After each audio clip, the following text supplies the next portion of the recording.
So I read M's section today leading up to this podcast because I wanted to see his point of view. Like, we get Lena's, we get Joseph, but I felt M was going to be the key to this all, and M was going to be able to give us that voice from the other side, which I was right. I was entirely right.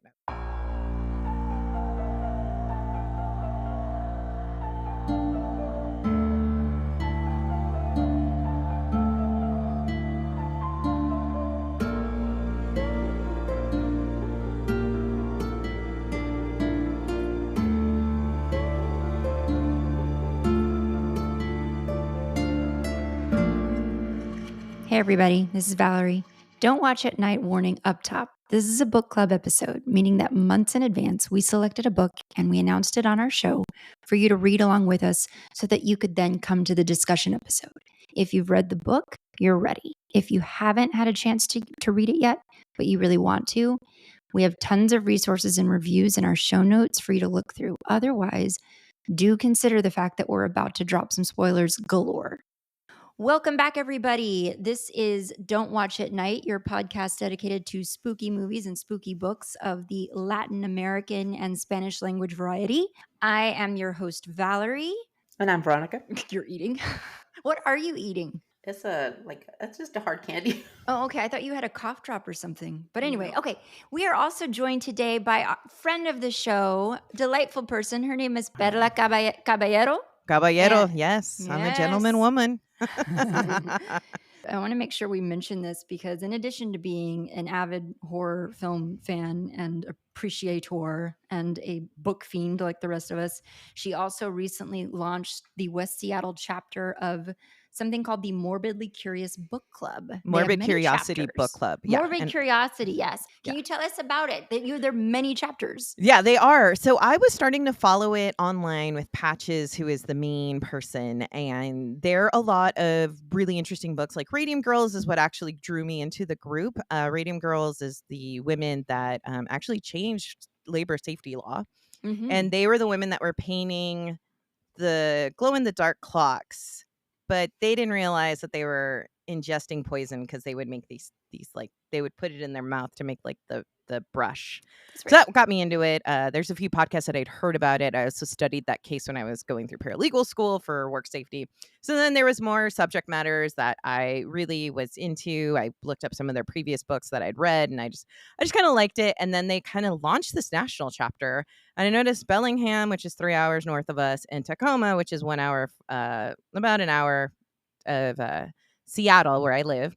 I noticed there wasn't a Seattle chapter, and I had a few people go like, hey, I would reach out like, hey, I saw that this book chapter is starting. You should start one. And how about you start it? I was like, all right, fine. All right. You know how lazy I am. So this is my motivation is not to be embarrassed. So I started it. And then our first book for September is going to be called Cannibalism by Bill Schuett. It is about a frog he studied that kind of changed the trajectory, gives you a history on cannibalism, how cannibalism is depicted in movies, zombies and so forth. So I'm going to start reading that now that I've finished reading this one. And so we're going to meet once a month. How are you guys meeting? In person? So we're going to do one in person. Like, can I join? What? There's one in Austin. Yeah, well, I know, but I want to be part of this one where I know at least one person in it. Yeah, but I'm going to do it in person and then alternate it because right now Seattle's the only one in the area. And I had someone reach out to me who's like, hey, I just joined, but I'm also I'm far. I'm at the skirts of Seattle, and I lived in Portland for 22 years. Yeah. So Seattle is vast and big, like Texas, Mm-hmm. Portland is compact and tiny, and everything's 15 minutes away. Shout out to H-E-B. I love that store. I dream of that grocery store all the time. So I'm part of this group. There's a lot of hosts. Right now they're doing the September book is called Over My Dead Body. And so they're visiting graveyards. I visited Bruce Lee and Brandon Lee's grave. They're buried here. I visited them on my 40th birthday. And this really ties into the book because you sit there and you see Brandon and Bruce buried together side by side, father and son. Yeah. You notice Brandon never lived to be 30 and Bruce never lived to be 40. And Shannon and his daughter did a beautiful job of having a bench of reflection. And then when you sit down, you actually read a poem that they wrote for you to enjoy while you're there. So I shared that with our group because when I signed up, this book was already in process. So I'm going to be posting a little bit more when the meetings start happening. Some people went to Graceland. The LA chapter is going to meet up and have a tour of the Hollywood Forever graveyard. And that was almost in peril until someone bought the land to save all these people from getting their bodies taken away. The next book is talking to your dead relatives, another subject I'm very in tune in. Thanks, Mom. Didn't believe in ghosts or the third world until my mom died. And I'm like, oh yeah, I have a dead mom ghost. Oh, you do too? Awesome. Let's bond. How's your therapy? And then the next book is called The Boys Never Left the House, and it's about the John Wayne Gacy murders in Chicago. And that's going to be a very tough subject. I've actually read excerpts of that book. And there's a difference between like true crime and sensationalizing it and making it laugh and making millions of dollars off of the suffering of other families. This person, this person actually does a good job and tells you who these boys were, where they found them, and just really gives a good voice for these victims.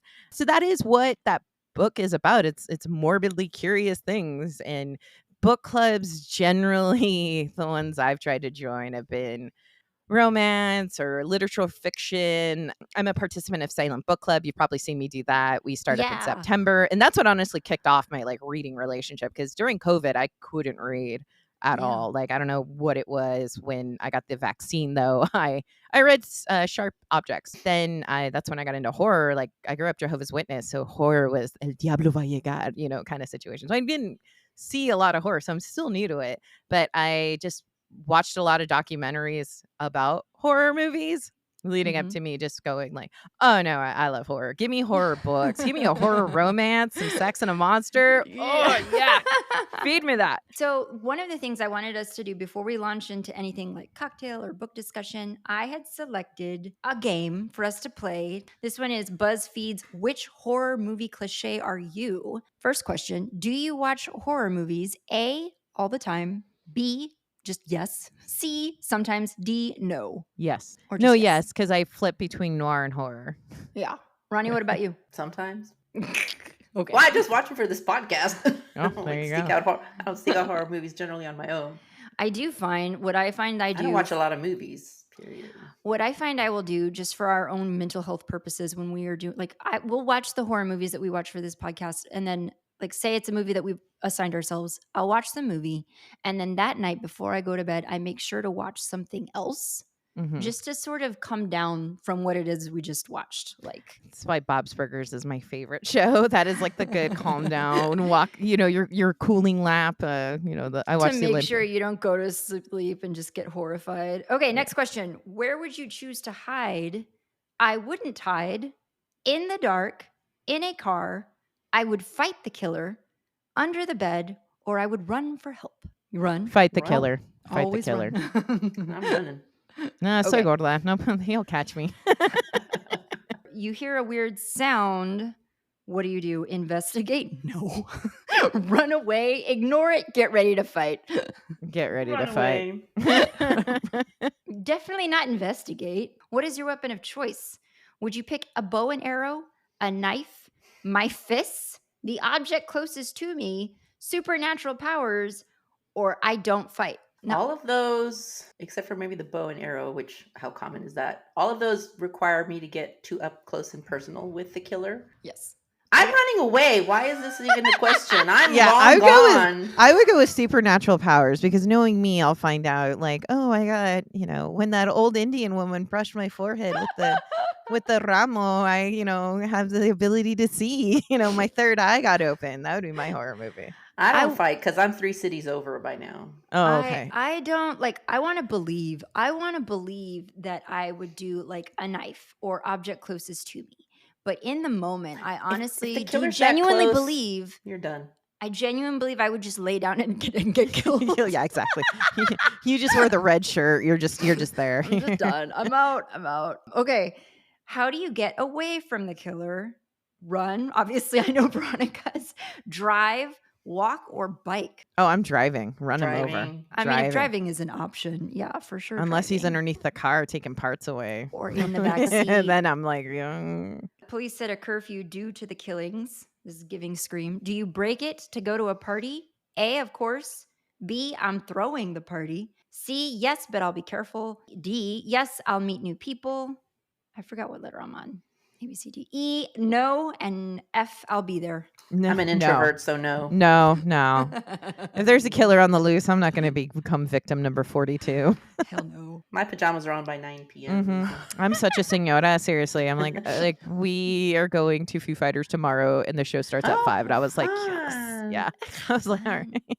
Okay, what do you do if your car breaks down? Knock on the door to the nearest house, try to fix it, call a tow truck, call a friend to help. Call a friend to help. Yeah, That's what tow would truck. do. Like, yeah, The tow truck dude could be a murderer. yeah, You and never the house know. can be Or the lady. I don't want to yeah. discriminate against gender. But What if it's like a werewolf? There you go. yeah, Knock I'm on the calling a door of friend. the nearest house. Yeah, to what you were just saying, that house could be. Yeah, that's the a- Texas Chainsaw Massacre. And I only Exactly. made it to when the girl went on the hook, and I'm like, I'm done. I'm out. Peace out. Nope.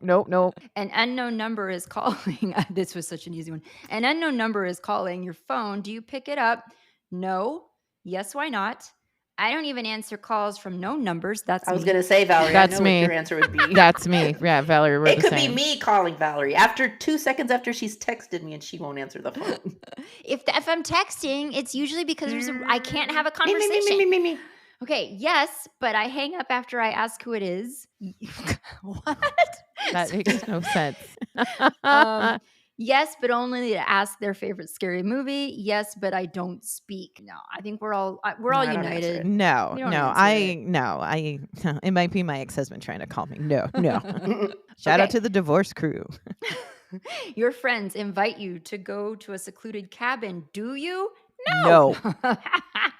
Yes, I want a party. No way. It's my cabin. Only if there's cell service or just blanket yes. No. No. There's I would bugs. say if there's cell service, I would consider it. I mean, if Monica, there's a flushing, secluded cabin, it's a recipe for murder. also like there might be like no running water. Like I could do no electricity, but I need to flush a toilet. Okay? All right. A creepy old man warns you to turn around. Do you? Yeah, I'll be like, thanks, viejito. Adios. The options are I'm immediately leaving. Yep. No, he's probably Yes. just old. I'll still go, but I'll be more cautious. Or that only makes me want to go more. No, we're not going. We're Yeah. not going. No. Yeah. I'm gonna, sing the Luis Miguel, me doy la vuelta. Ir con el sol cuando llega la tarde. Yeah, that's me. I'm walking Okay. towards the sunset. Collectively, we all got the same thing. We are all the nerd. The nerd is the smart one who knows how to survive the killings. No one listens to their ideas, which leads to their demise. Typically, they're weak and die from the killer overpowering them. How is that? I left at the first sign of the scary noise. Yeah. I'm gone. I'm out. Or, I contest that answer. or we warned them, and then of course the señora Right. and be like, ya ves, te dije, no me hicieron caso, and then dead. I mean, the nerd is smart. So who they're showing when you get to the end, they're showing what's his face? What was his face? Scream, the nerd guy. The Jamie Kennedy character? Jamie Kennedy. What was his name? I forget. I don't know, but I know he worked at Blockbuster, and that was my first job, so that totally tracks. But yeah, it shows him, and he does make it. So He we does. would make it. Maybe we just play dead, and then we get out alive. For the younger audience, Blockbuster was what you had when we didn't have streaming services. I remember when There you go. DVDs got released; it was a big deal. I remember the horror section of Blockbuster, and Hollywood Video was the other one, but the horror section and seeing all of these horror covers of 80s movies that I was too scared to touch. And now I watch them and I'm like, this is so great. This is the best thing ever. Why was I It's- afraid of this? Yeah, it's comforting. I think you guys saw I was an extra in a horror movie.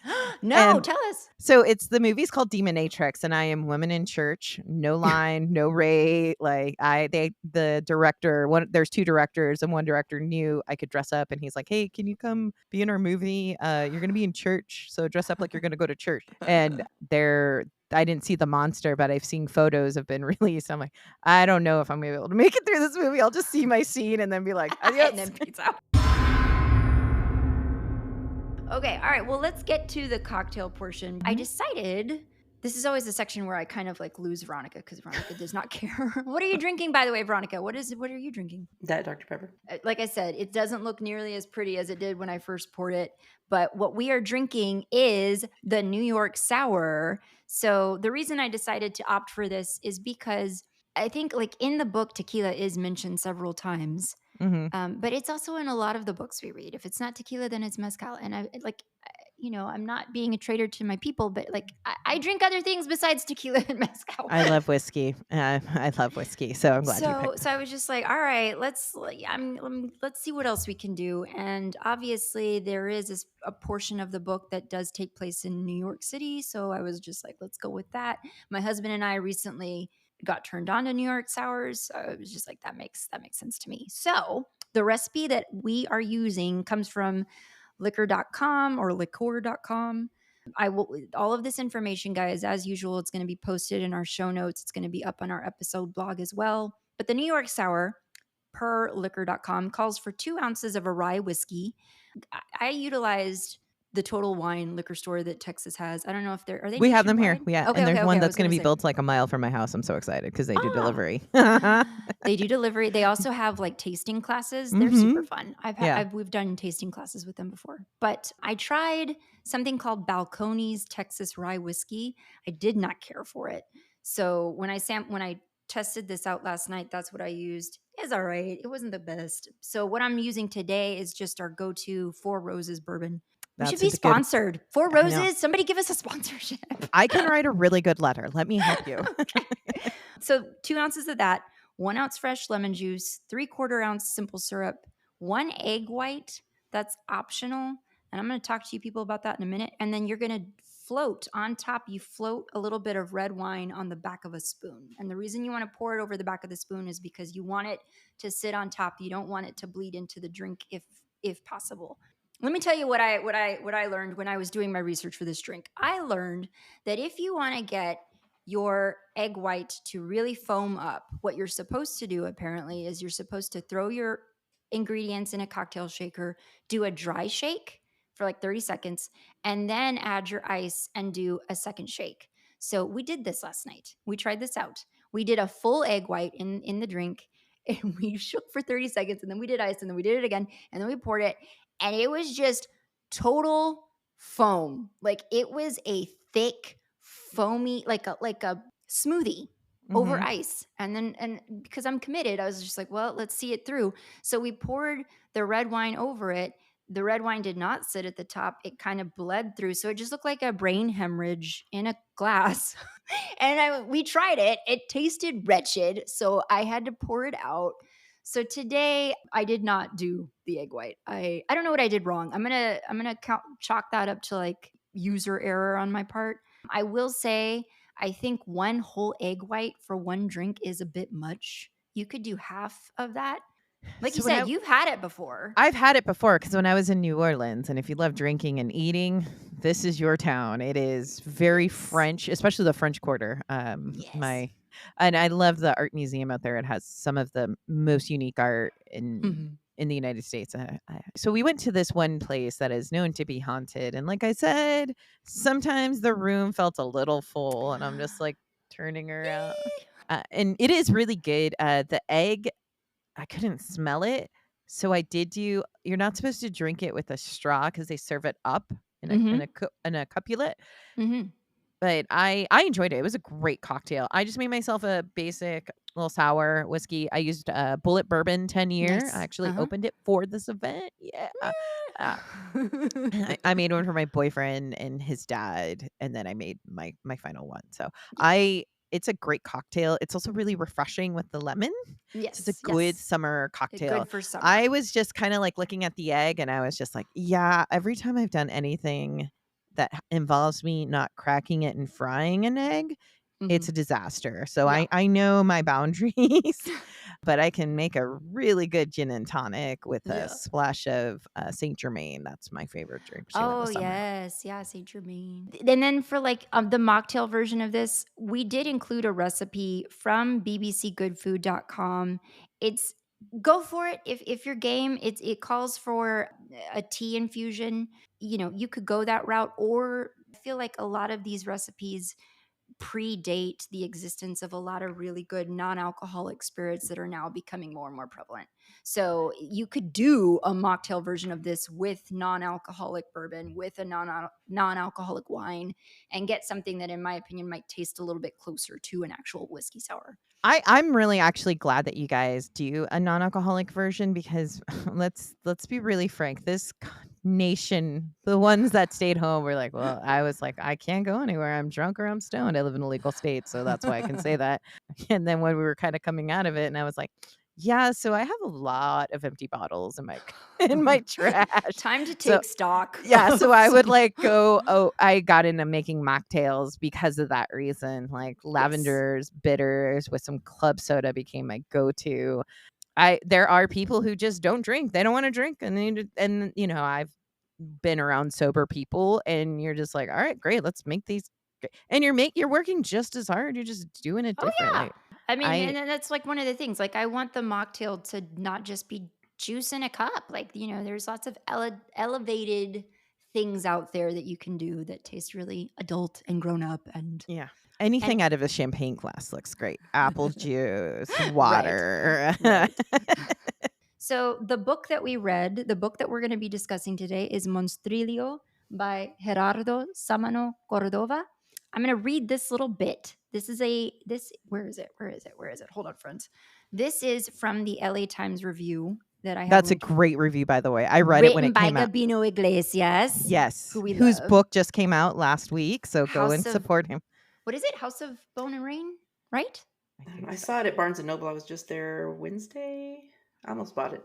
While you're looking that up, let me read this. Okay, so from his LA Times review, Monstrilio, a debut novel by Gerardo Sámano Córdova, is aptly titled an unearthly hybrid that's part horror, part literary meditation on grief, part wildly entertaining tale of an impossible being forced to live in the shadow of the dead boy he replaced. At once heartbreaking and unapologetically strange, this is a cross-cultural, syncretic, folksy, razor-sharp narrative about the horrors of grief and the eternal debate over nature versus nurture. And it is House of Bone and Rain. Okay. All right. Yeah. That's on my TBR for sure. Well, let's just open it up with initial takes. Perla, you talked a little bit about it before, but yeah, so trigger warning to the highest degree. This is about child death. This book starts with the mother describing her dead son next to her. It is a meditation on grief as someone, and this is a tragedy in our world, is there are people who walk around with no children who call themselves mothers but aren't mothers. And I thought the mother Magos did a great job of really, and also in each section, we said this before we started recording, is each section the type of prose change, the grammar changes, the style of writing and the voice of the narrative changes. We meet Magos, who she becomes a manic depressive, but nobody knows how to tell her that because nobody knows what to say. Like when she talks about when she's in mass and she falls asleep, but nobody realizes, like, well, wait, she's finally able to like calm down from this grief to fall asleep. Right. And she's also forced to this mass. Of course, she's not going to be invested in it. The way she described her son, Santiago, and how her husband just immediately breaks down, falls apart, can't bathe. She wants to be loved and held, and he can't do it. And I, as the reader, really felt that those few moments of laughter that you listen to her, like when she talks to Jackie, when she moves back home because she has to get away from her husband. The way that Magos is very childlike. She almost like represses herself back and like, I'm going to do these plays. And also really just want to express that the death of a child, everybody says like, oh, that's something that should never happen. And this is, breaking the rules of the universe. Well, the universe is a very terrible place if we haven't look outside your window. And I thought Joseph and Magos did a good job of staying together as long as they could until they couldn't. And then Joseph discovered who he is. And they're still friends. Yes. They're still in it together. Their goal is to be in each other's lives. And which I thought was beautiful. I thought so too. I wasn't a big fan of Tom. I was just like, he was my least favorite. Who was character. Tom? He's Joseph's boyfriend, the fiance. I thought it was Peter. Peter? Is that his name? Oh, wait. Thomas was the boyfriend. I'm sorry. Thomas was M's boyfriend, right? From M's boyfriend when he was in Berlin. Yeah. Yes. Okay, thank you. See, you do. No. I'm good. All right, wait. Sorry. I want to call you Vero because that's my cousin's name. That's fine. Ron. That's Yeah. You call her Vero. Everybody here, everybody calls her Vero, so it's fine. When I first heard it, I was like, Ron. I'm like, that is awesome. I love that. Just take the center of your name. Hell yeah. So can you tell I'm from California? But the other thing too is when there's the one part where I got really mad at the book is so Magos comes back home and she lives with her mother, and the parents made their decisions of like how they were going to take care of the body and what she did to the body. And then she goes back home and her mother is, we need to do a misa. We need to do these things. We need to bury whatever is left of him. And she's just like, no, I said no to these things. Like, well, I lost a grandchild. Like, that is cool. That is great. You're one generation away, but this is the mother. And we're just going to take lead of the mother. Which is why I thought it was hilarious when she got bit. I was like, that's what you get. The one thing I do want to give this book credit for is it really shines a light on specifically Mexico City culture, how they are, how you can go find a woman to bathe you. And at the same time, go drink beers at 2-3 in the morning. They're out just slinging beers back, having these very intense discussions because there's these little holes in the walls, which is why I love when I travel to Mexico City. It's like I can get tacos at 4 in the morning and nobody questions me. This book really just launched itself into an area that is one, upsetting. A lot of people, I was like, well, I'm reading this book like, oh, it's about child death. Like, yeah, I'm aware. I am very aware. We do not waste time. But at the same time, it is showing the passages of grief. It is a great book. It's been on my list. A lot of people have read it. And when they were like, well, I don't know if you would read something like this. And I was like, we'll see. Ronnie, what did you think of the book? From what I had heard about it and from like booktubers on YouTube that I watch a lot, I think one of them said it was like her favorite book that she's read of 2024 so far, or maybe it was last year, I don't remember. And it was just a beautiful book. And so I knew that it was about the death of a child. So I was expecting to go in and be wrecked by it and just to feel all these emotions. And I never felt them. I didn't really like Magos at all. And I know everybody grieves differently. There's no one right or wrong way to grieve, but I just her grief never came across the page to me. I never felt it. And I know one of the reviews that you put in the show notes used descriptors like maternal desperation, feelings of melancholy and isolation. And I don't know. It should come as no surprise that I'm in the minority corner again with regards to the books. I'm always usually like the books that everybody hates, I love. The books that everybody loves, I'm like, eh. I think the author did a good job. I think his writing style there, I don't have a problem with that. I'd be totally willing to read his next book, but just didn't really like Magos. I don't feel like she deserved. She was the center of her own universe, and she kind of took advantage of the people around her, and so that always like really rubbed me the wrong way. I mean, I gave her a pass in the beginning, obviously, because she lost a child, but even as the years went by and M evolves and becomes M, I just felt like she was always kind of really taking for granted the people around her and kind of expecting them to fall in line with her wishes and desires. And so, that's the way. I just wanted everybody to like set limits and say, if you can't abide by these limits, then you're out of my life. That's the way she's written. So you're coming away with I think a logical reaction to her. I think she's, of all of them, she's definitely the most, whether consciously or unconsciously, she's definitely the most self-centered in her world. She's very self-absorbed because you kind of get hints from her point of view, but you really get it from Lena because Lena is her friend, and then when she kind of used the attraction that Lena had towards Magos, and she played on it, and it got to the point where Lena just had to leave, like always had to leave. You are right. She's a very self-absorbed character, and you kind of get hints of it when you notice her grieving. Yes. But it really comes out with Lena and how she, this is later in the book through M's perspective, and she does this play that is about grieving, and it triggers M to go into the primal state that they have to leave Berlin in the middle of the night, Right. and it changes him. She was the one that she's like, well, we have to cut off the Armtail. Shout out to Armtail, my favorite, like little guy. And the way that they would describe him, she kind of was treating it like a cat. Like she got it a cat tower, and they were feeding it. Lena is too busy staying at her childhood home because a wall fell down, that she was too busy to not feed Monstrilio when he was still Monstrilio, and he goes on a revenge on not even just a rampage. Feeding. Yeah, he's hungry. He's hungry. Right. Yeah. And Joseph goes and builds him his little yard, and Monstrilio doesn't even the first time you see him morph is when he calls him papi, and that's the first time you hear him speaking.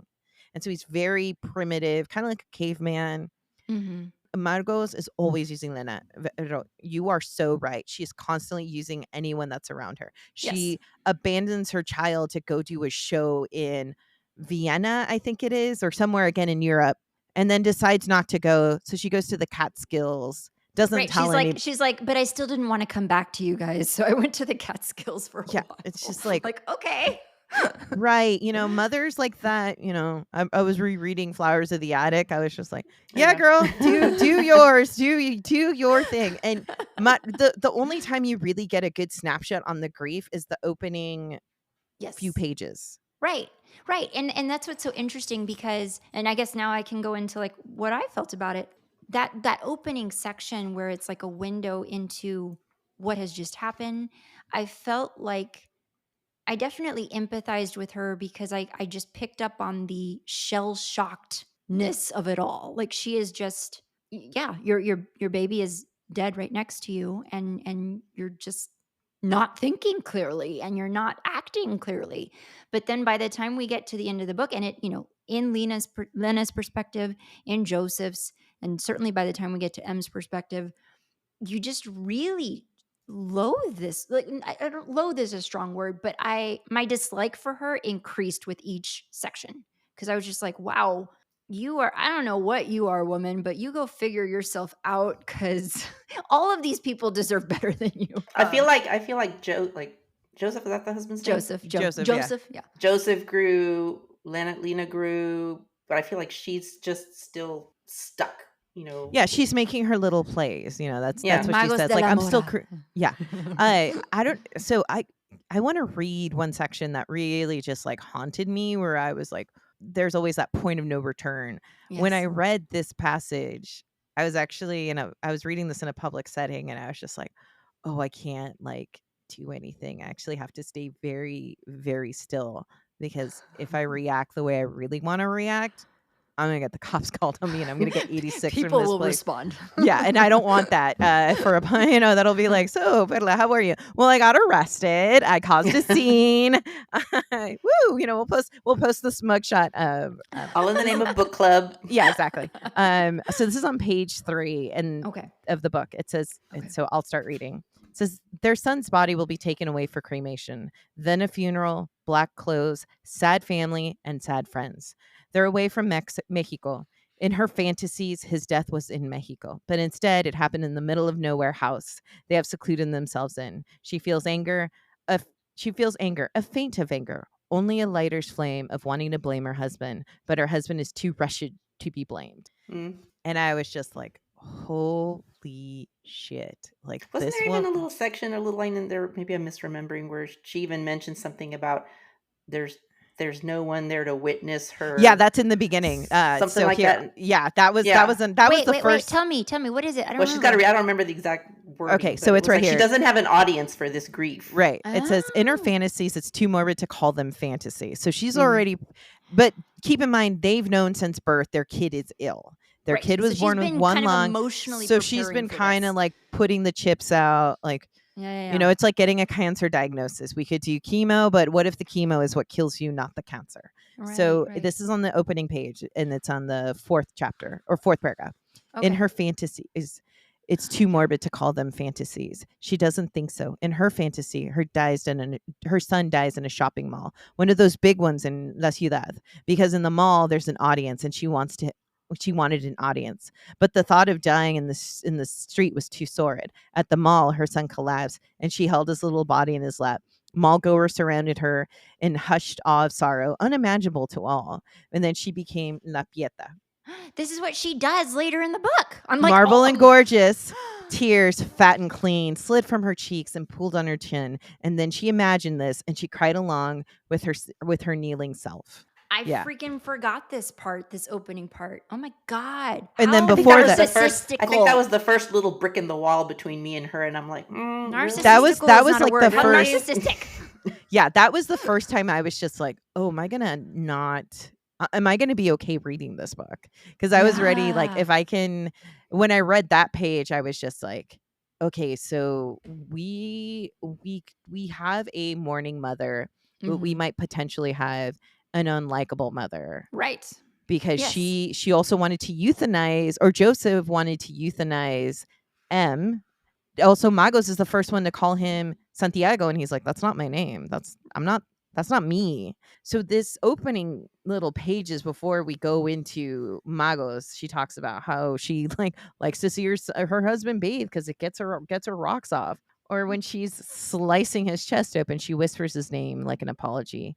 Though Yeah. she made this lung the same way she made the rest of him, she decides her son should keep his lung. She only wanted to take a nugget. So those opening pages, if you can get past that, it's like But a you know, roller it makes coaster. me really curious for the end when M goes off to be his true self, because he can't be his true self in normal society. It makes me wonder how is she going to react? How is she going to move forward when she doesn't have him to play off of anymore?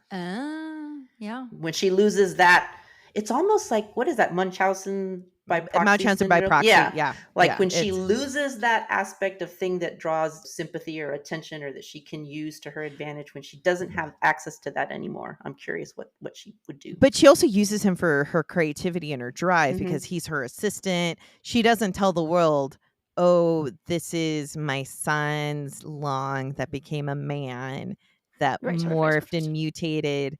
She paints his nails, which also made me feel like M was very gender neutral. The Mhm. way that M Yeah. dressed, with a very, or when they're sizing M for the suit for his dad's wedding to his partner, he starts to shrink because he's morphing back into the, I don't know, like the bat, vampire, a chupacabra. I thought it was I seriously thought it was going to be a chupacabra. What were 'Cause- you picturing, like in the early parts of the book where he's still not fully, like what were you picturing in terms of what he looked like?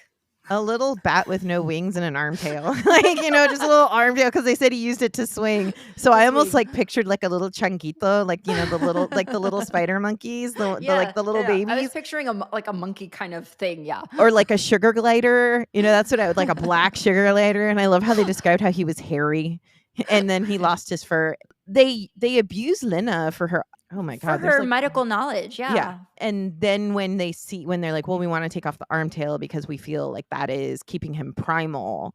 We see through the MRI, they see like, oh, wait, there's a body here, but there's no organs. There's no blood. It is this ooze that they describe. I didn't know what to picture. I think I was kind of picturing a fuzzy tadpole-ish looking thing. I didn't really ever have tadpole. a good.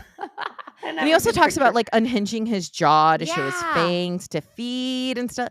It was a really, really well, like, Walter Mosley is one of my favorite like mystery authors, and he never describes a room to you. He just describes the furniture that the characters are going to touch, because he Mhm. wants your mind to like, well, I know what a room looks like in the 1940s. I know what, a black woman of her time that's waiting for the bus. He'll describe the clothing, but you'll never describe the woman, because he wants you to kind of just build your own world. Right. I felt like, because you get also when they describe Monstrilio, you notice everyone describes him differently.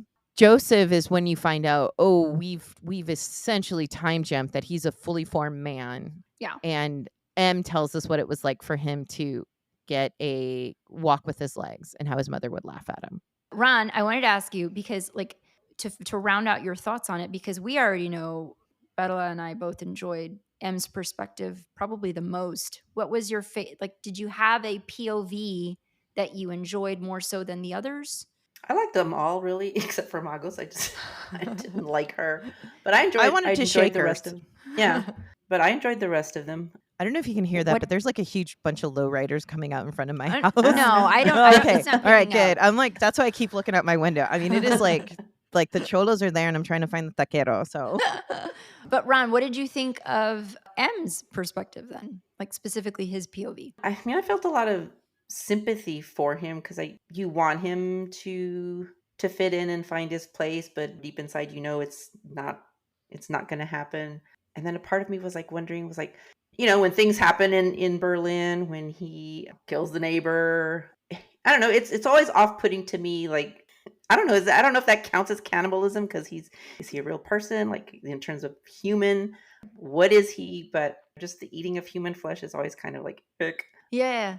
I was curious to And the ask fact you. that his family just kind of, I mean, they're shocked by it, but not as shocked as I feel like they should be. I think after I don't know, it's just weird. the feeding frenzy that happened in Mexico City where he killed all the pets, I think Yes. from that point they just knew, okay, he is a primal person. Mm-hmm. The only person that ever calls him like human is the mother and sometimes the dad. But he's always like, no, you didn't see what he can do. It wasn't until Lena goes, he killed the neighbor's cat and he Right. didn't know what he did until we took the head away.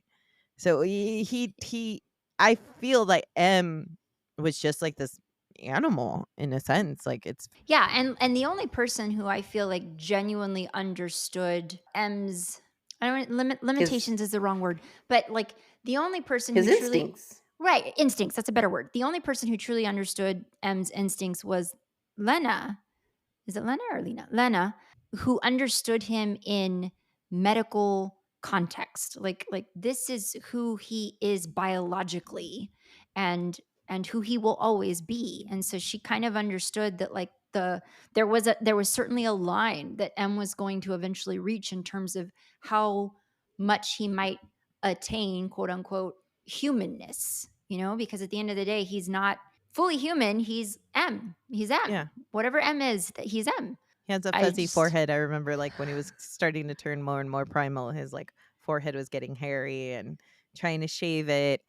And the canines that he would file down, and he had dentures that his grandma gave him. Yeah. And I feel like Joseph always telling him, oh no, that's bad. We don't do that, and trying to like that's not going to work.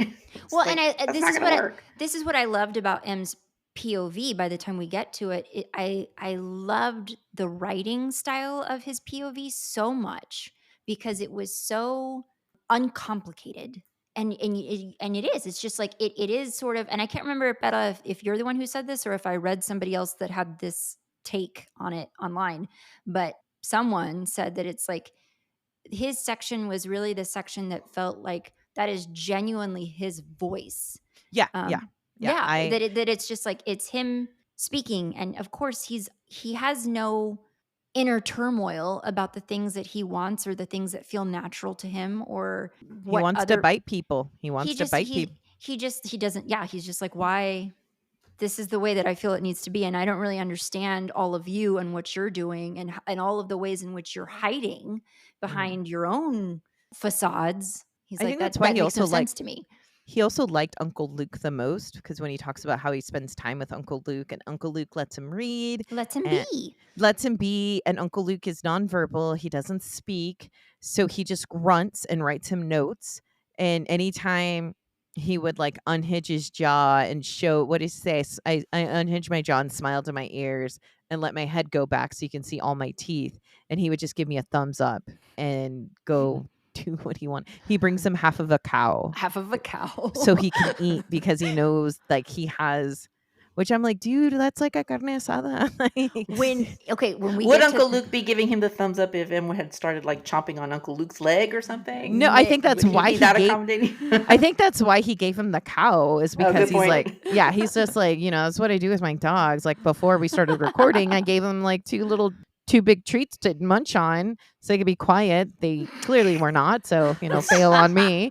But it's just like what you do as we do it as an employee. It's like, all right, so you're gonna give me this paycheck so I can do my job, not have my instinct to like rage quit and throw my laptop in the computer. Quiet Well, quit. yeah, it's a compromise. He was like, look, I'm gonna feed you half of this cow. Don't eat me. Do not eat me. Did you get freaked out like in that scene where M comes home and he sees all that's described is carcass on the table? Yeah, I Did was you like, freak what is out that? and think it's like, oh my God, Uncle Luke killed somebody for Right. Ben? Or he went and got like, yeah, exactly. Like there is this movie, I'll find the name of it. It was a movie from Mexico City from the mid-aughts. It was around the time of like Amores Perros, all those movies were coming out when Mexico cinema was hitting its peak. And this family has a son who needs a new heart. And they kind of find a beggar kid and are grooming it to take its heart. And I couldn't finish the movie because I was like, no way, like just enough. Yeah.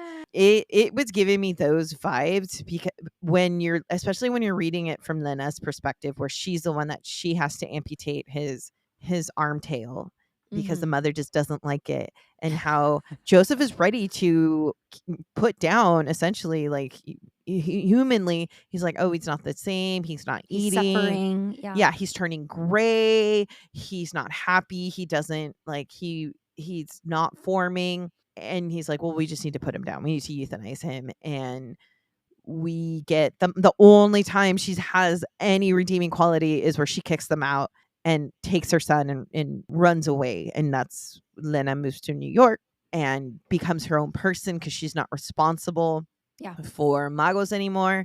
Yes. And then we jump to Joseph, but there isn't any like how they all form together.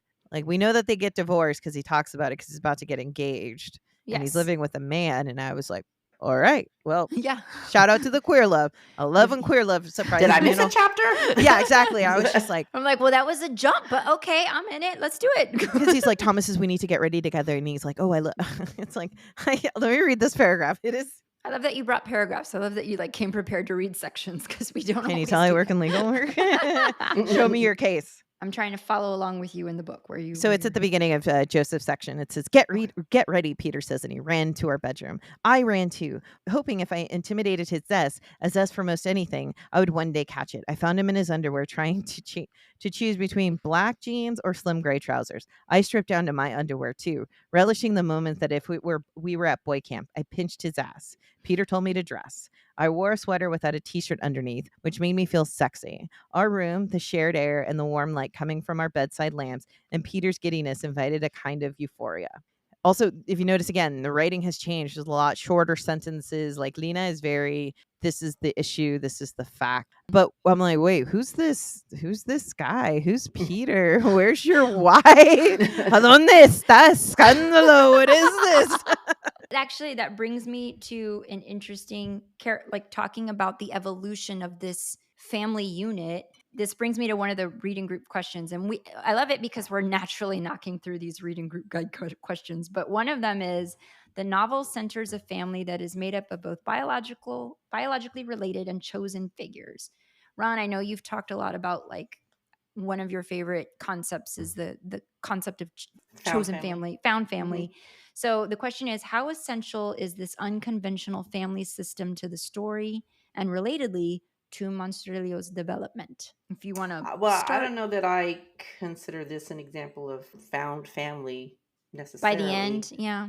I mean, I guess like it is the core group of like biological family people, but it's just this unconventional. Yeah, with Lena and I feel like Lena's enmeshed in this family, and she. Yeah, because she needs to get away. Yeah, she got away, and then she somehow got back. It was like the Godfather Part 3. Yes, yeah, exactly. It's like once I get away, and her when she goes and leaves, and I was like, yes, go. Well, yeah, like at the end of her section, I thought that's going to be the end of what we hear from her. Yeah, I was like, go, you're free. And then she comes back, and I'm like, well, damn it, Lena, like why? Yeah, where she talks about how she's a speck. She's like, I'm not a fucking speck. I say, I'm Lena, and she's already in Manhattan at this point.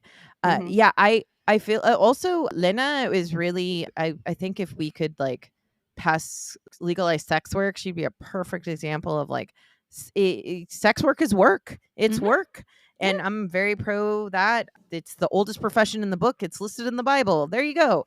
She wants to get bathed, and that's all she wants. And because she can't sleep, she's an insomniac.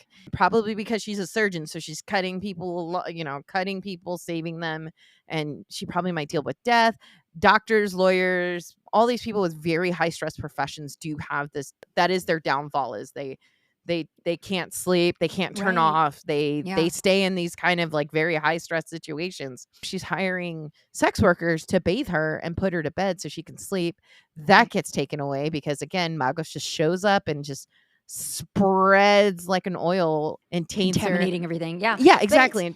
But there's such a level. What I loved about that for Lena, I think what it's so representative of for her character is there was such a severe lack of nurturing throughout her entire life. And so, turning to these sex workers who are providing this comfort, because that's what she's ultimately after. It's like, just comfort and caretaking that these workers are able to provide for her gives her a sense of peace.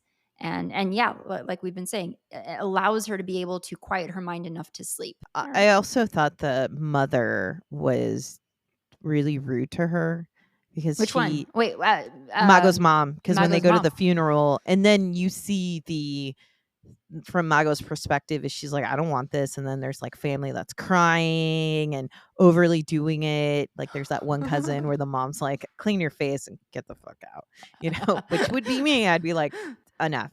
She's just going all out, and I'm like, that is where Magos is getting it from. This is why she wanted her audience. This is why she wanted to cry. This is why she wanted to rip out her hair. This is why, because to her, and Magos is pissed. So she's above watching this, looking down, and is mad because like, oh, she took, and she even says it. She's like, she took my grief. She took my. Yeah. So that like Ron, like you said, it was like, she wants to grieve, but she needs an audience, and then she does it in a play. Yeah, it's a performative. It's there's so let me ask you this. It is performative. I totally agree with you. Do you think at the end when she does this performance, do you feel that the tapping into that grief for the performance, do you believe it to be authentic?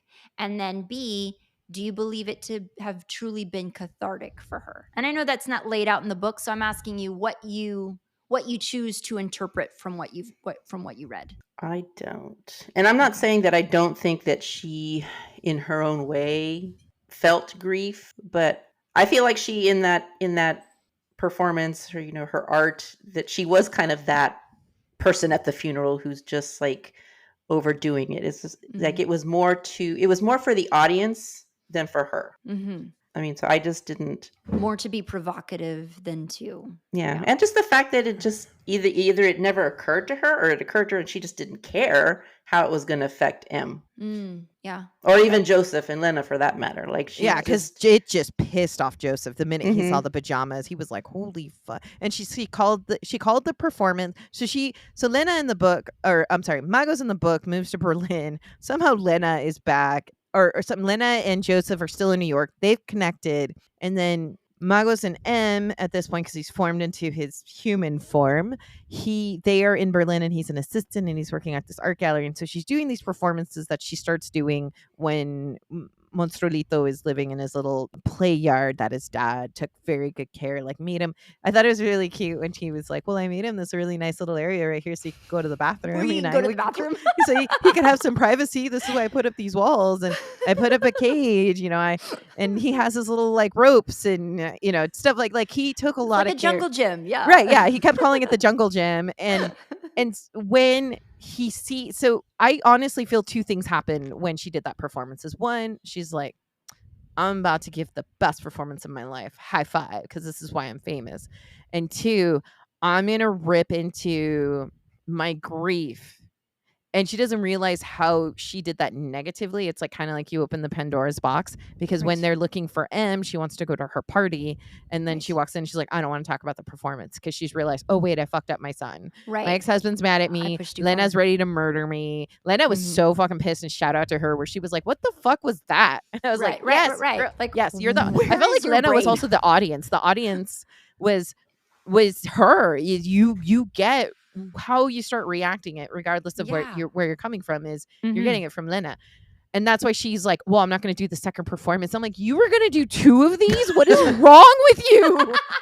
I didn't even catch that part. She said Because it's that. on the invitation. She's like, for 2 nights. And then she's like, we can't do the second one How do because you they got tap into that? Like, I don't understand. And then, you know, if you want to tap into your grief, go do it in the privacy of your bedroom. You don't have to have an Go audience to for that. therapy. Go to Yeah. therapy. I mean, I'll tell you one thing. I'd probably drive a nicer car if I didn't have to pay thousands of dollars a month on therapy. I mean, so I at one point when I was like in really intense grief counseling, because I was suffering not only from 1 major death, but 2, I always say, tell, Mhm. you know, I'm going to share my early 20s were crazy. That's probably why I'm having a great time in my 40s. And I would always, I was in the service industry. So my time could never be office hours, got to be sleeping. And I found a great therapist that would be like, all right, I'm going to call you at 10. We're going to do your session. And I would like have a breakdown and I'd warn him, but this is before text message. So I'd email him from like the library computer. And I'd be like, I had a really bad day. And wait for the email back. Yeah, I had a really bad day. I have to explain it to you, but it involves these things and I don't know what I'm going to do. And I swear one time he was pouring water, but I swore it was wine. I'm like, oh my God, like my therapist is drinking.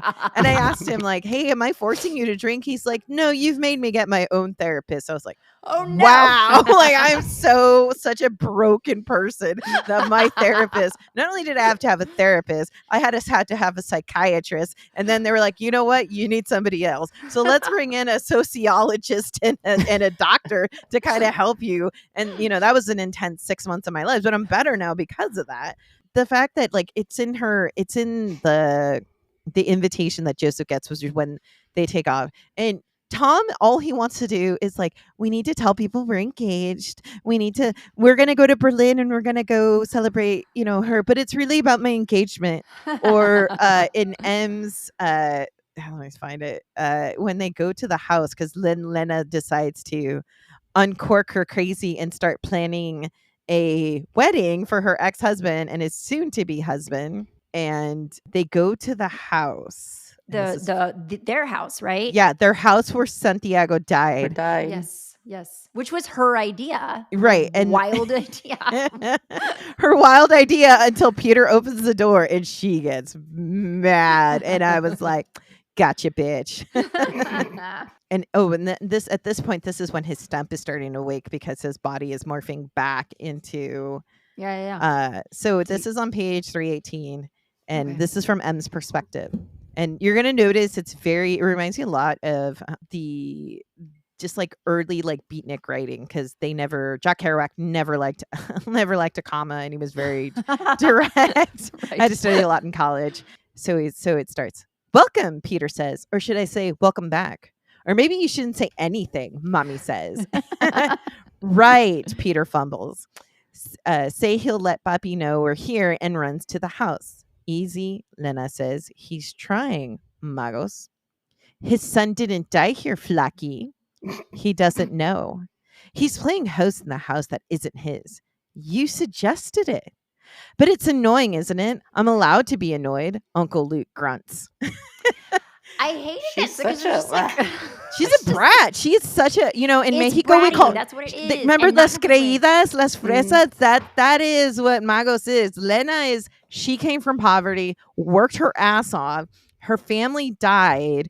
And the family that was her who she was in charge of, they die. And then Magos is like, oh, come stay with me. And then I'm going to sit next to you and distract you with my cuteness and reading a comic book and flipping magazine pages while I'm studying my ass off. So for not medical school, right? Right, for medical school. So she's like, yeah, she's a total creída. There's another like Chilango term, but I was just like, I was expecting like, I don't know if you guys ever watched the Lucero soap opera where they're like 3. Our mother did.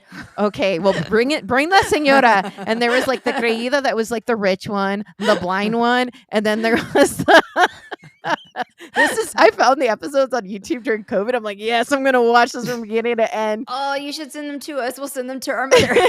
Dude, Luz Clarita's up on YouTube, Carusel, Rosa Salvaje, all those are up on YouTube. They're all Corazón Salvaje is one of her Corazón favorites. Salvaje. Yeah. I invoke that name all the time. Simplemente like, Maria. Corazón Salvaje. My stepmother and my dad were big noveleros. They loved Dos Mujeres Un Camino with Diego Luna. So when he came out and he was all thin, I was like, Talk about a glow up. But yeah, Magos is like the total la fresa, la querida, la rica. Just, she has, Yes. they come from wealth. The house starts falling apart, so I don't know how wealthy you are. Mhm. Very gothic in the sense that they have this home, and then when the mother dies, they're like, yeah, let's get rid of it. We're gonna knock Yeah. this shit down, and I'm gonna take my money and go to Europe. Right. But Lena, that scene right there, that's where I was like, yes, Margot gets her comeuppance. And the way I'm reading it, I was pausing because it's a new line. It's the way it's he's almost writing like poetry. I love how he also, like, Joseph, when we start seeing that M is an adult, because he's like, well, I had sex with Thomas, and he's like, answer the phone and let me see you. And Yes. he's just like, were you safe? Did you not? Were you okay with this? And are you doing this because of me? And he's like, no, I feel comfortable. This is who I want to be. So he's being a very welcoming parent in the sense of like, okay, so you prefer the company of men, just like Poppy, but at the same time, I don't want you to feel like you're getting taken advantage of. When he gets on that Right. meetup and he almost gets killed. Very scary. That was to me the terrifying part of the book, where he's Yes. ready to kill him and he doesn't. And I was like, oh, dude, Yes. if you're gonna kill anybody, it's him. Exactly. So let's talk. So that those sections of the book where M is back in New York with Joseph, and he's through his friend Romy, through the bookshop girl that he's friends with, he gets on these dating apps, and I was very fearful for him through all of that, because I was just like, the same way that a parent would be of a young man, because it's just like, and especially this young person, because you don't have the context for how people operate in online spaces this way, or Mhm. in like dating app spaces this way. You don't have the context for how to do this and keep yourself safe and just protect yourself. I was just very scared for him, and I wanted to know what you guys thought of those sections, particularly when he meets up with that guy who was giving American Psycho. Yeah, The it was like cokehead. American Psycho, or it's just like scary person, like Ted Bundy. Yeah. Yeah, Like just I live where the Green River Killer, like, I live in this area, like, Ted Bundy, like, serial killers are like bred, and like it's kind of sick how many they are coming from Seattle. oh Like, well. somebody told me that, like, when I moved Is from it the Portland, rain? I think because we have so much forest and you can just hide a Ah, body there. yeah. Uh, Yeah.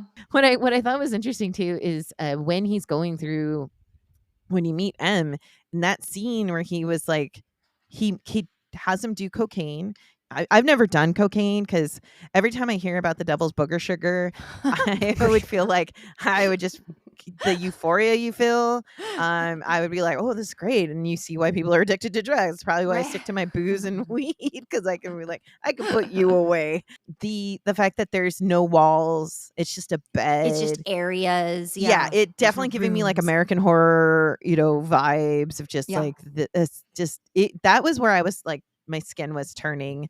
I was like ready to throw the book across the room because I Well, was and so that's mad. another area where I was afraid for him, because it's just like, dude, you with your instincts that you can barely contain now, and now you're on cocaine. Like, I don't recommend that for you, simply because like you're already grappling with these urges you can't control, and I could only imagine that cocaine would amplify that and make that worse. Well, so what did you guys think then about the second guy, the one that wants to be bit? Was he like in a cult? I don't really remember. So It's he was fuzzy. supposedly in a cult. Poor guy. But I that and he was wanted to very die. He wanted to yeah. die, and then they find his bones. And So in that scene where he meets Oh, do you Sam, have a cat too? yeah, is that a cat? Okay. yeah, I thought I yeah. saw a cattail back there. Yeah, he is. Hold on, I'll try and like. So He in likes the that sound of my voice, so Aw. so in that scene where we meet Sam, and they're in like the green apartment or whatever it is, and Sam is like allowing this to happen, and and he's Aw, a black our cat. black cat. Perfect. I love his name's Kato, but when I became his stepmother, I called him Panchito. that. But yeah, like that scene where Sam is sort of inviting M to come and eat him, and is like crying his way through. Like, I felt great. I hurt for Sam, because initially, not knowing he was in a cult, I thought that maybe he was like, this was how he was choosing to die. So I'm he like, was dude, there's easier ways to go well, I was than just like, being I eaten was like, He's alive. also I was just like, I what mean, he's kind of also in a cult. Like I grew up in a Yeah. cult. You do some crazy shit when I was you're a just like, cult. what kind of pain must he be going through that he would shoot? Like, I just felt so terrible for him. And then, like in the next chapter, they're like, he was in a cult, and I was like, well, for Also, it's the him. New York Post. Were they just sensationalizing that to sell more papers? Because remember, they have story Maybe writers so. that they're called "Hey Martha" because they want the dad to be like, "Hey Martha, come look at this." But didn't in M's in his head, like it's like later on, I don't remember exactly, but I could have sworn that he, in his mind, is thinking about wondering what like his father would say, what Joseph would say if he'd known that Sam changed his mind and wanted Right, him to right. stop, and he didn't stop, And he and didn't stop. Yeah. Well, also when he gets beat up and they're in the hospital, Joseph is like, "Did you hurt him?" And he's like, "No, I ran away." He's like, "Good boy, right. good, Look good at you, job, you're good growing. job." He's like, well, no, I wanted to. Oh no, the shit got kicked out of me, and I got to make up this lie that I got robbed, and like. Guys, I wanted to ask you about this. Similarly, this is question number 8. The author pays close attention to the physical bodies of his characters. Crip theory combines queer theory and critical disability studies to investigate different intersecting social norms and pressures. This is a big question. It says, are you able to apply crip theory principles to this text? And what would that look like? For anyone, for folks listening, I did go and like just pull some things, and we are going to include it in show notes. There is a academic paper written by Robert, I can't read my own writing, Robert McRuer and Emma Cassabaum. And so we'll link that for you. But it's a reclamation of a derogatory term that was used to sort of demean and devalue people based on a perceived disability. So crip theory in turn emerged as a particular mode of doing disability studies, and it's deeply in conversation with queer theory. The pride and defiance of queer culture with its reclamation or reinvention of language meant to wound are matched by the pride and defiance of crip culture. So it does say crip theory affirms lived, embodied experiences of disability and the knowledges that emerge from such experiences. And Perla, like you kind of highlighted it for me earlier with something you said that I didn't even pick up on until you said it, but talking about Uncle Luke and the fact that he's not necessarily verbal in a way that people can understand him, but he always had a connection with M and embraced him. So And also Uncle Luke is very accepting of like Uncle Luke becomes like the healing grounds because when Magos leaves him, Joseph moves in with him, and then when M when Monstrilio transforms to M, he is living there with Joseph before Peter is there, and I feel that because I think M says like, well, he grunts and I'm the only person that can understand him without hearing him write down. And the way Joseph describes him is, well, he doesn't speak, he writes. yeah. And Peter, and then when he picks them up from the airport and Peter's mad that they had to leave Berlin, their engagement trip, I'm like, dude, get over it. I'm sorry. Okay, your Pinterest board is so messed up. I'm so sorry. They're arguing in the taxi because he's like, I got to take care of my son. But what about our wedding? You know what? Wedding's off. Okay. We got a dead body in Berlin. All right. Wedding's off. Wedding's off. Like, go to the future. What is the future? Yeah. It's for like that guy on relationship? TikTok. Yeah. That guy on TikTok that like is mad because nobody wanted to pay $450 to go to his great day because, you pay for Beyonce tickets. Why can't you come to my wedding? We paid for everything. No, you didn't. If you're offsetting the cost of your wedding, that's Peter. Peter's over here to like, he wants to get engaged. He wants to have the party. Everything is like, have you told your family? And then Uncle Luke, when he picks him up, just grunts and responds without even writing it down. Like, no, I'm okay. Yeah. And then Peter, he grunts at Peter, and Peter's like, I don't know, no Nintendo, El Grunto, and he like when N talks about it, he almost seems like the only person that really took care of him once he transformed was Uncle Luke. Uncle Luke would let him show his claws. Uncle Luke would sit in the study with him and let him read. Uncle Luke let him just kind of run around and be himself and would rub or when he starts having issues with his arm tail and he hands him like an ointment and he's like, oh, that's right. For what does he say for skin pain, Yes. just like I use it a lot on my knees. Uncle Luke is just he's like the curandera tia that we all have in our family that, oh, me duele, oh, tómate un té, or, oh, my heart is heavy. Or, Well, and it is. They have And it opinions is, too. refresh my memory. Isn't Uncle Luke the first person that M goes to say goodbye to in the night? Like on the night? he wakes him up. And he's the first one that he goes to Yeah, say goodbye because to. this is the part where I was really like, it's close to the end where we start figuring out like, oh, M is gonna go wild. He's like, Mommy watched me transform. I was awkward. I couldn't figure out how to use my legs, arms, hands. My eyes couldn't focus. Everything was too dark, muted. I tripped all the time. I slept a whole lot. Mommy moved me into Santiago's old room, got me a new bed, clothes. She talked to me even when I wasn't great at conversation. She got me tutors. Some days she left me with Grandma, Lucia, and Jackie, who taught me to shave and gave me dentures. They made me a boy. They called me Santiago. They tried, and I tried. And then when he's leaving, because he starts noticing he's getting these stumps in his rib cage, and he's like, oh, it's time for me to go and be a wild animal. And this is, of course, the night before, because even Peter goes, well, don't you want to wait till after the wedding? I'm like, stop with the fucking wedding. Enough with the wedding. The only reason why you're even here is because you're getting involved. Yeah, he's like, this part just broke me, where he's like, outside, I light my last cigarette. Very human of me. 3M.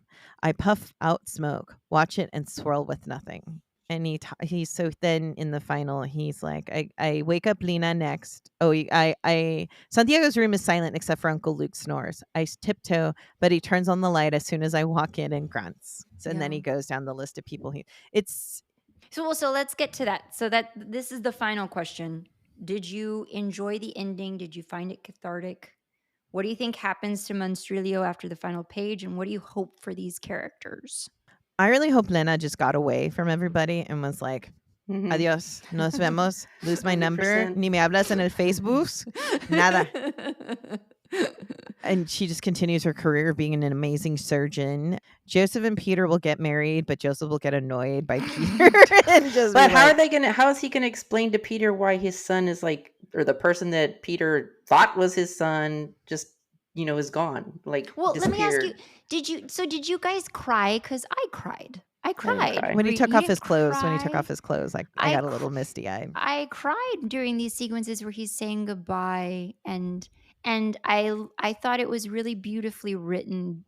However messed up and dysfunctional we see this family, I thought it was really beautiful that they were able to have that final moment together of acceptance. That's what it is, of acceptance of what was about to happen, and peace. I thought that was really beautiful. I cried. But I'm with Bella. I'm hoping that Lena got away, and I'm hoping now that M is gone, there's nothing really to tie Joseph, to intertwine his life with Magos's life. So I hope he also says, okay, no need for us to talk anymore. I'll send you a Christmas card every year, and that'll be about the extent of our contact. And I also hope, because I'm not 100% sure that in Peter he found someone that's really vastly different than Magos in terms of like need for, and I don't know, maybe it wasn't need for attention. Maybe he was just trying so hard to try to be a part of Something. this other part of Joseph's life that he didn't have access to. And maybe it just came off as he was just trying too hard. And Yeah. but yeah, so- the focus on the wedding win. But he really didn't know that all this other stuff. yeah, like, this he's "Oh, like, wait, yes, so they're my fiance's son just ate somebody. That's not ate someone's two go-to people. thought." Ate two people. Or the fact that he brings it up at dinner and he's like, oh my God, did you hear about that cult guy that died and they found his bones and la la la la. That would be Everyone's, me like, at the deadly dinner and everybody's dead silent. And then Uncle Luke just kind of looks over at him and like, And so he runs upstairs and everyone's upstairs. And of course, Uncle Luke is checking on him. And Peter's shout like, out, this "Guys, is the what's only going time like on?" this is the only time Magos psychosis is like really in tap. Or like, what are you guys doing up here? And she pulls out a book. Oh my God, this is a book. It's great. It's life changing to get him downstairs. And then like Lena just goes into straight, general mode, like break the shit up. And then when they almost get caught, Magos does it again. And she's like, is this the place for the party? And the security guard is like, the hell, lady, get the hell out. And then Get they your like run drunk away. asses out. Exactly. She's just like, is this the party?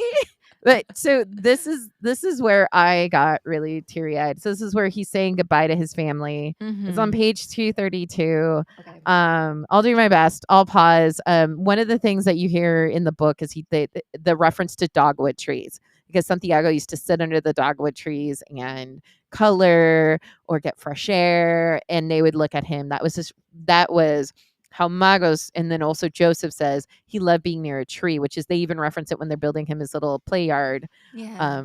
that they wanted to give him a little tree. So this is from M's perspective. I walk alone to the dog tree, leaf crackle under my feet. I fold my pants, my sweatshirt, my t-shirt, underwear, and socks, and leave them in a pile by the foot of the tree, my sneakers on top.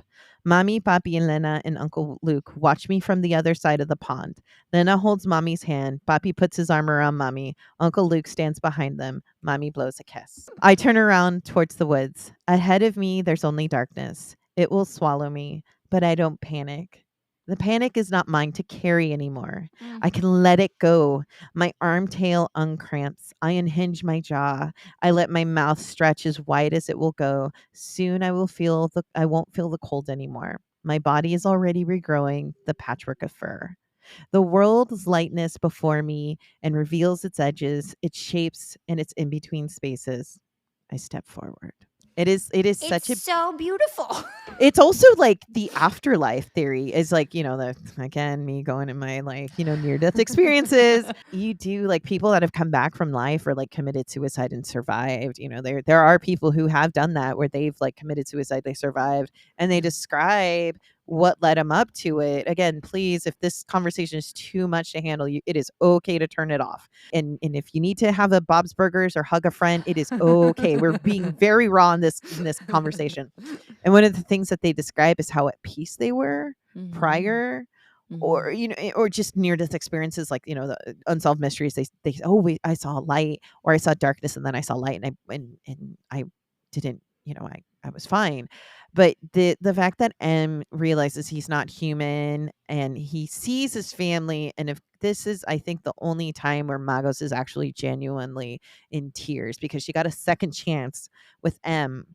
And M has said, I don't want you either. I need to go. And the first time it was because of nature taking its course and saying this little boy cannot survive.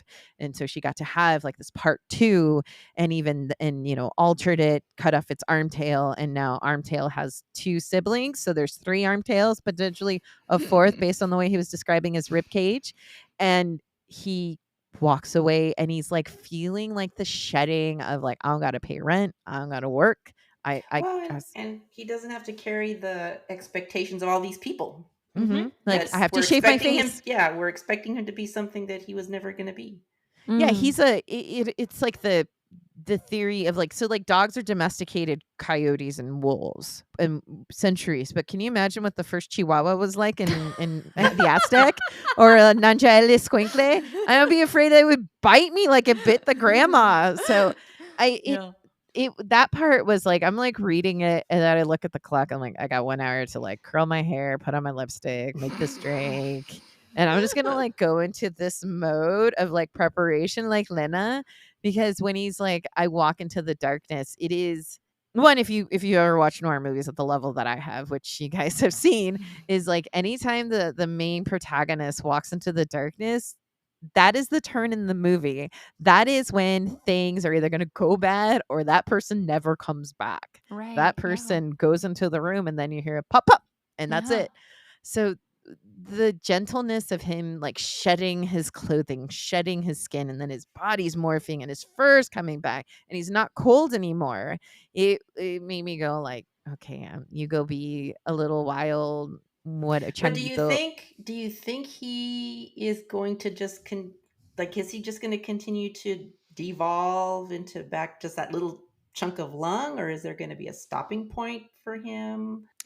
That's a question I have. But he was evolving before they chopped off the arm tail. Remember, they were like, he was in a way evolving, and he was evolving. He just wasn't evolving like fast enough, and they were like, and they didn't know if there was a human form. I really hope that he just became the animal that he was. I mean, my kitty cat that you heard in the fable is that the reason why cats purr is because a mouse put a drum so they could, or it was a lion, so you could hear there was the warning sign of. So what if we deep down inside we found out that M is actually El Chupacabra. That's how we got El Chupacabra, and he made it down south because it isn't that cold. This is the origin story. Yeah, exactly. I was kind of like upset. I was like, and this is me with the book, like, hey, give me back 2 more chapters. Like the Forgotten Sisters by Cynthia is where I told her to her face, like, hey, I read your book. I wanted an extra chapter. And she laughed. And I was like, no, I'm serious. Give me give me back those chapters. I want, because she's like, well, I had these 2 chapters and I edited them out. And I was like, no, I want to read that. give me that. I want the director's cut because I really wish we could have seen what M's life is like in the wild. Yeah. But how would M communicate to us? Because he's talking to the audience. So that's why I thought it was like, okay, I've shed my skin, I've let it go, and I'm going to become a wild animal, and that's it. That's darkness. That's it. I have an ending quote that I want to get to. Again, tapping into Gabino Iglesias, LA Times Review. But before that, final thoughts. Any closing thoughts on this book? Definitely, like, take care. Like, when you read this book, like, it's not faint for the heart. And if you need to stop, you need to stop.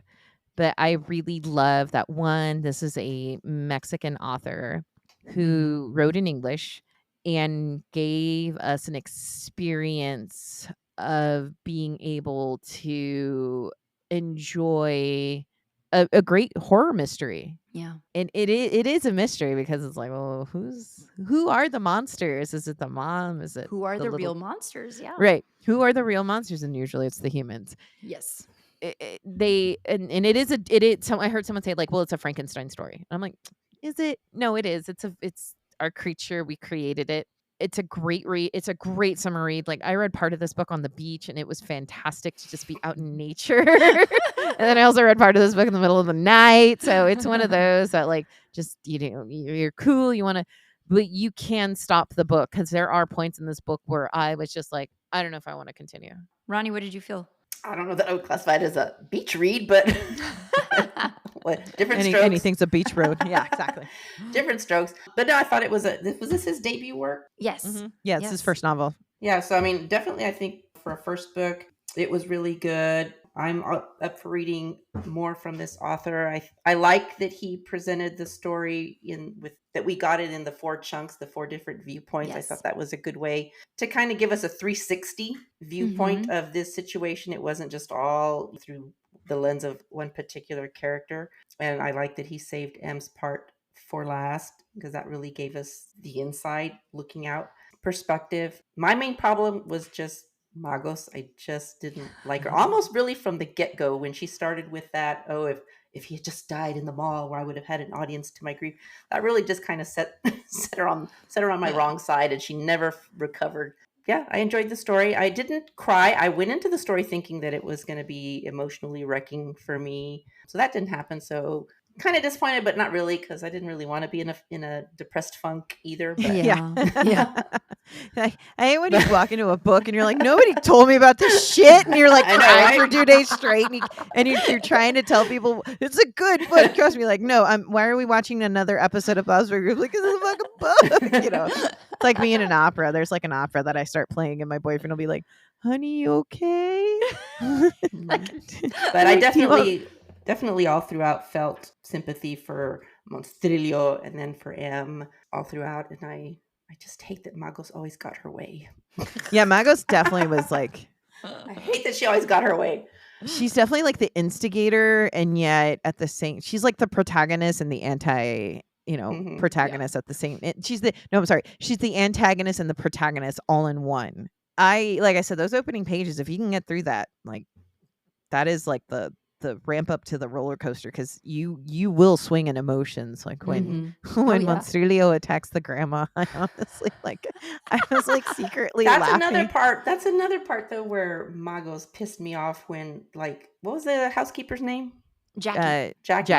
Mm-hmm. That she's known all her life, Magos. She's been there in Magos' life since as far back as she can remember. And when Monstrilio first attacked Jackie and wanted to tell Magos' mother, and and Magos adopts that attitude of like, well, like, who do you think she's gonna believe? Like No, and she I mean, attacks the dog and then Jackie. yeah. And then she's like, no, it's my house. She's gonna believe me. Where are you gonna go Yeah. back to your little town? I'm like, fuck you, I bitch. know. I mean, I understand her wanting to keep Monstrilio a secret, but the way she handled it, the immediately like turning on Jackie after Jackie's Yeah. lifetime of service to this family, just I was pulling like, rank, damn it, lady. pulling, Yes. and not even like rank, Classism. like class rank. Mhm. Yeah, Yeah, pulling class rank. it's I did like when Just- Lena saw them holding hands or like being kind to each other, and Lena's like, I Mm-hmm. wonder if they fucked. Like that is a direct quote.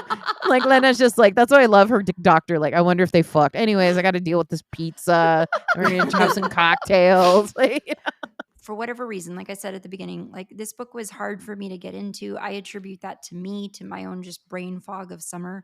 Once I got into it, and maybe now that we're reflecting all of this, maybe I had a hard time getting into it because of Magos. Because Magos she's the opener. sets the house. Yeah.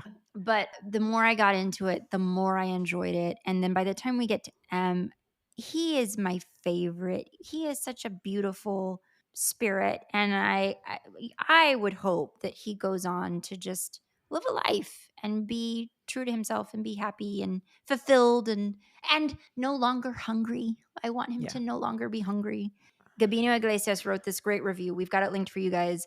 At the end of the review, LA Times review, he says, Sámano Córdova has created an outstanding debut. For all the ground being broken in genre-bending horror, his is a distinctive, exciting new voice in fiction. Like his characters, he knows how things are supposed to be, but he dares, without compromise, to explore them as they really are. As we wrap up, Bella, do you want to like direct people where they can go find you or find the club, the book club? Yeah. So so my social media is PX Caballero, CABALLERO. The book club, let me pull it up because I still don't know it. So the main one is the Morbid Curiosity Book Club, but our Instagram is MCBC West Seattle. And that way you can, I'm slowly building it up. I know you guys follow me. Thank you very much.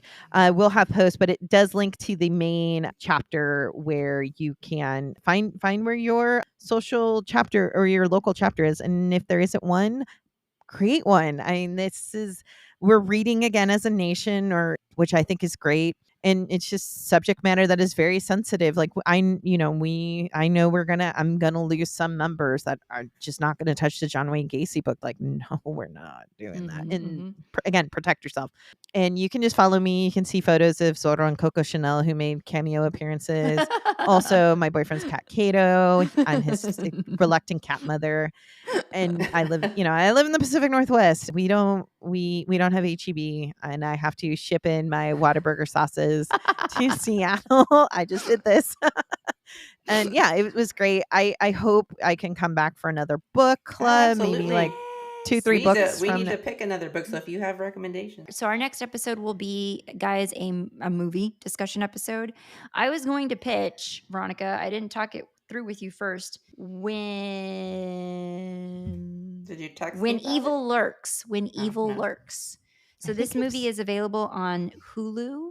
Came out in 2023. In a remote village, two brothers find a demon-infected man just about to give birth to evil itself. They decide to get rid of the man, but merely succeed in helping him to deliver the inferno. All right, it's on Hulu. I'm looking forward to hearing your reaction. That way, sometimes some of the movies you'll watch, I'm like, yeah, you guys watch it for me because I'm not gonna watch it. Tell me how it ends, you know. Okay, so great. That'll be our next film going into next episode. So check it out. It's called When Evil Lurks, and it's available on Hulu. Thank you so much for tuning in, and we will see you next time. Thank you. Bye-bye. Thank Adios. you. Bye. Don't Watch at Night is a Nest production hosted by me, Veronica, and Valerie. Editing by Valerie. Music by Omar Chakor. Production support for this episode provided by Lorenzo Villarreal and Alex Street. Listen to new episodes of Don't Watch at Night every other Monday, and don't forget to give us a rate and review. It's the best way to help us grow.